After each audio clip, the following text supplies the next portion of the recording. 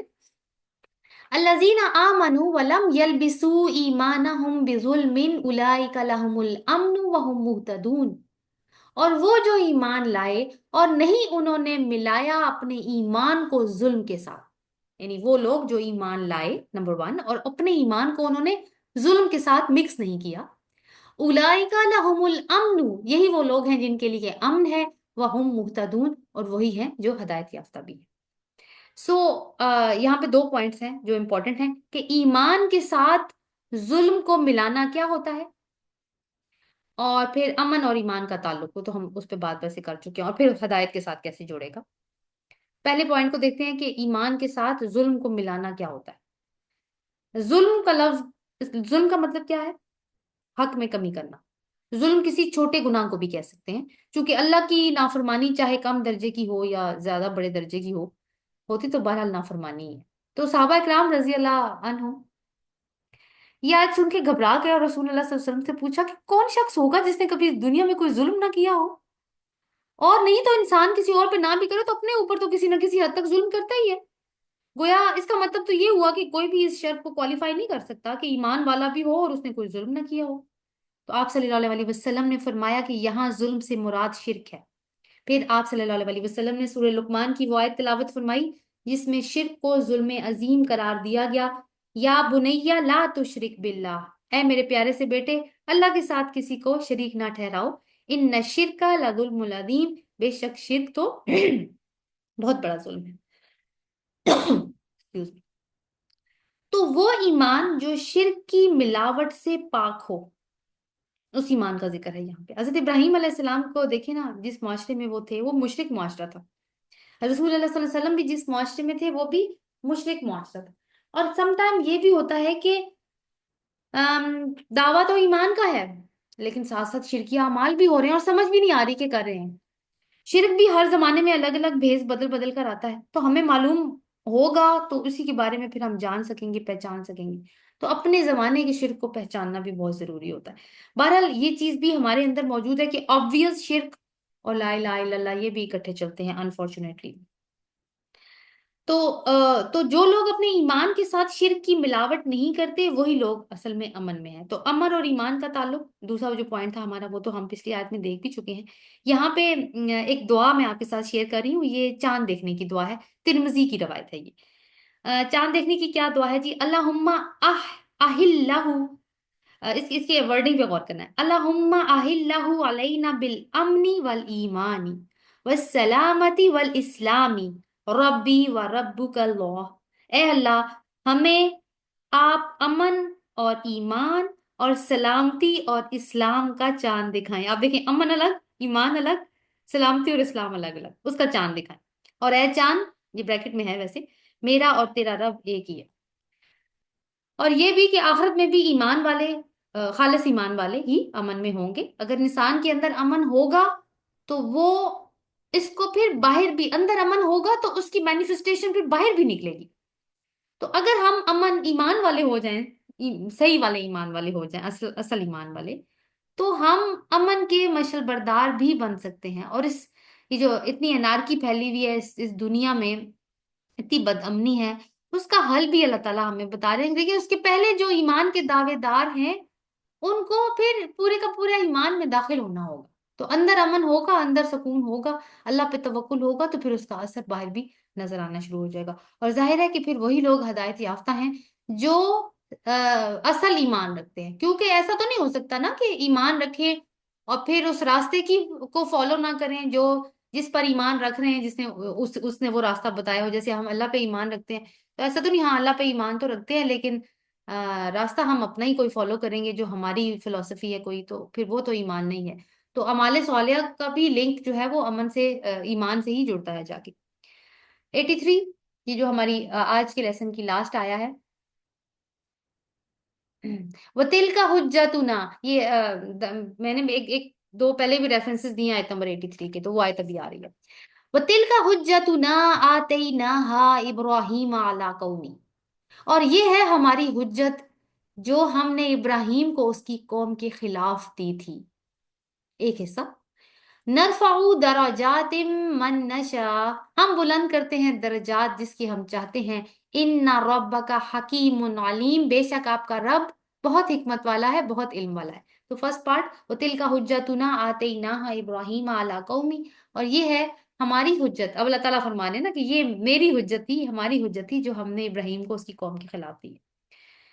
تو یعنی شرک کے خلاف اور توحید کے حق میں یہ جو ابھی ہم نے پڑھا کہ کس طریقے سے حجت تمام کی ہے حضرت ابراہیم علیہ السلام نے اپنی قوم کے سامنے، اس کا مطلب یہ ہے کہ سارا پلان یا طریقہ کار جس کو ابراہیم علیہ السلام نے اختیار کیا، یہ سب اللہ نے ابراہیم علیہ السلام کو سکھایا تھا۔ اور اس سے ایک بات واضح ہو جاتی ہے کہ یہ ابراہیم علیہ السلام کا فکری ارتقاء، یا کچھ لوگ اس کو حضرت ابراہیم علیہ السلام کا علمی سفر بھی کہتے ہیں، یہ نہیں تھا، یہ نہ ان کا فکری ارتقاء تھا یا نہ ان کا علمی سفر تھا، ورنہ اللہ تعالیٰ علی قومی ہی، یعنی اس کی قوم کے خلاف والے الفاظ استعمال نہ کرتے۔ تو یہاں پہ کچھ پوائنٹس نوٹ کرنے کے قابل ہیں۔ نمبر 1، جیسے کہ ہر پیدا ہونے والا فطرت سلیم پر پیدا ہوتا ہے، تو انبیاء بھی فطرت سلیم پر ہی پیدا ہوتے ہیں اور اسی پر پروان بھی چڑھتے ہیں۔ نبوت حاصل ہونے سے پہلے بھی کبھی کسی نبی نے شرک نہیں کیا۔ توحید تو انسان کی فطرت میں موجود ہے نا، جس کا عہد اللہ تعالیٰ نے تمام اولاد آدم سے لیا ہوا ہے ان کو دنیا میں بھیجنے سے پہلے، یہ ہم سورۃ اعراف میں پڑھیں گے انشاءاللہ۔ تو نبی فطرت الہی پر ہوتے ہیں، بلکہ اس فطرت کے بہترین حامل ہوتے ہیں عام انسانوں سے زیادہ، یعنی ایک روشنی ان کے اندر پہلے سے موجود ہوتی ہے، اس پر دوسری روشنی ان کو وحی کی صورت میں مل جاتی ہے۔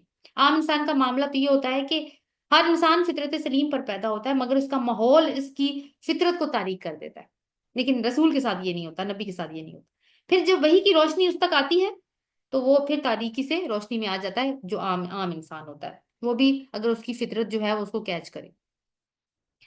دوسرا پوائنٹ اس میں یہ ہے کہ حضرت ابراہیم علیہ السلام کا ملکوت الہی سے جو دلائل نکالنا ہے، وہ نبوت کے پہلے کا ہے، بعد کا نہیں ہے۔ جب انہوں نے اپنی دعوت، اس کے کیا دلائل ہیں؟ جب دیکھیں انہوں نے اپنی دعوت کا آغاز کیا تو سب سے پہلے انہوں نے اپنے باپ کو دعوت دی، اور انبیاء علیہ السلام کا یہی طریقہ رہا ہے کہ انہوں نے دعوت کا آغاز پہلے اپنے گھروں سے کیا، اس کے بعد وہ اپنی قوم کی طرف متوجہ ہوئے۔ رسول اللہ صلی اللہ علیہ وسلم ان کا بھی یہی طریقہ کار رہا۔ تو آیت نمبر 79 اور 80 میں حضرت ابراہیم کے جو الفاظ ہیں جو قرآن نے کوٹ کیے ہیں، وہ ہمیں یہی بتاتے ہیں کہ انہوں نے سب سے پہلے دعوت جو ہے وہ اپنے فادر کو دی ہے، اور ان کو یہ بتایا ہے کہ آپ اور آپ کی قوم جو ہے وہ گمراہی میں۔ ایک اور پوائنٹ کہ اگر یہ حضرت ابراہیم علیہ السلام ہی کا فکری ارتقاء تھا تو واقعات کی ترتیب میں پہلے سورج کو آنا چاہیے تھا، جو بڑی چیز ہے اور زیادہ واضح بھی، مگر انہوں نے چھوٹے سے بڑا اور پھر اس سے بڑا آبجیکٹ چوز کیا۔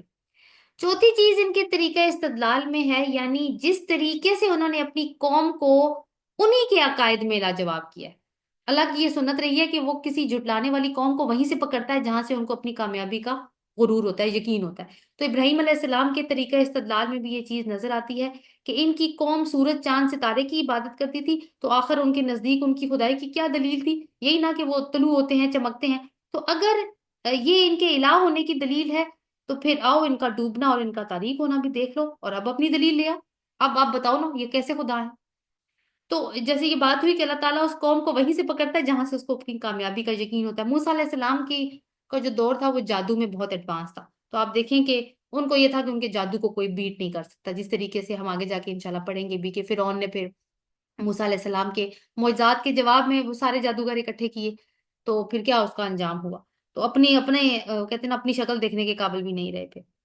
آگے اللہ تعالیٰ کہتے ہیں نرفع درجات من نشاء، ہم درجات بلند کرتے ہیں جس کے ہم چاہتے ہیں، ان ربک حکیم علیم، بے شک آپ کا رب بہت حکمت والا ہے، بہت علم والا ہے۔ درجات کس کے بلند ہوتے ہیں اللہ کی نظر میں؟ جو مظاہر فطرت پر غور کرتے ہیں۔ اللہ تعالیٰ پھر کیا کرتا ہے؟ ان کے درجات اس طرح بڑھاتا ہے کہ ان کو پھر آج علم عطا کرتا ہے۔ آپ بیٹھے پلیز۔ پھر ان کو کیا کرتا ہے اللہ تعالیٰ؟ علم عطا کرتا ہے۔ وہ اللہ کی معرفت حاصل کرتے ہیں، پھر ایمان اور یقین کی سردی منزل آ کو جائے یہاں پر آ، دوپہر کے بعد مائک کسی کا آن ہو گیا ہے۔ سردی بھی ہے۔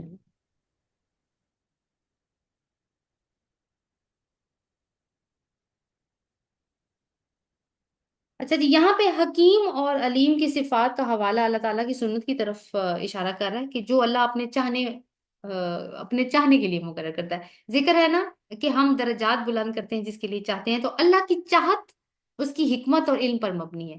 وہ یہ درجات کسی اقربا پروری کی وجہ سے نہیں بانٹتا، جیسے دنیا میں بادشاہ کا بیٹا وزیر ہوتا ہے اور داماد مشیر ہوتا ہے، بلکہ ان کو دیتا ہے جو اس کا حق ادا کرنے کے قابل ہوں، اور یہی حکمت ہے۔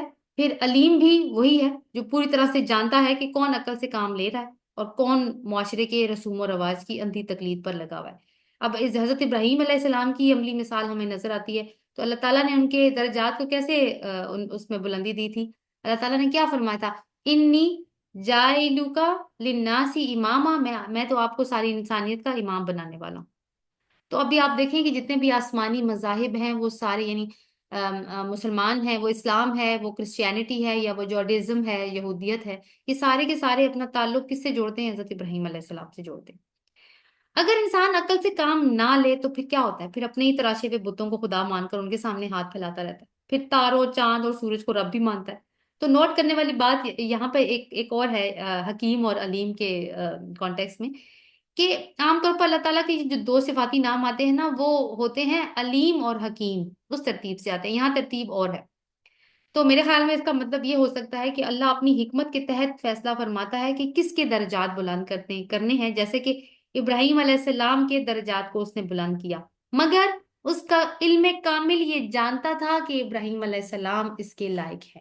آج کا لیسن ہمارا یہیں تک ختم ہوتا ہے۔ سبحانک اللہ و بحمدی کا، نشہد لا الہ الا انت، نستغفرک و نتوب الیک۔ آمین۔ السلام علیکم ورحمۃ اللہ وبرکاتہ۔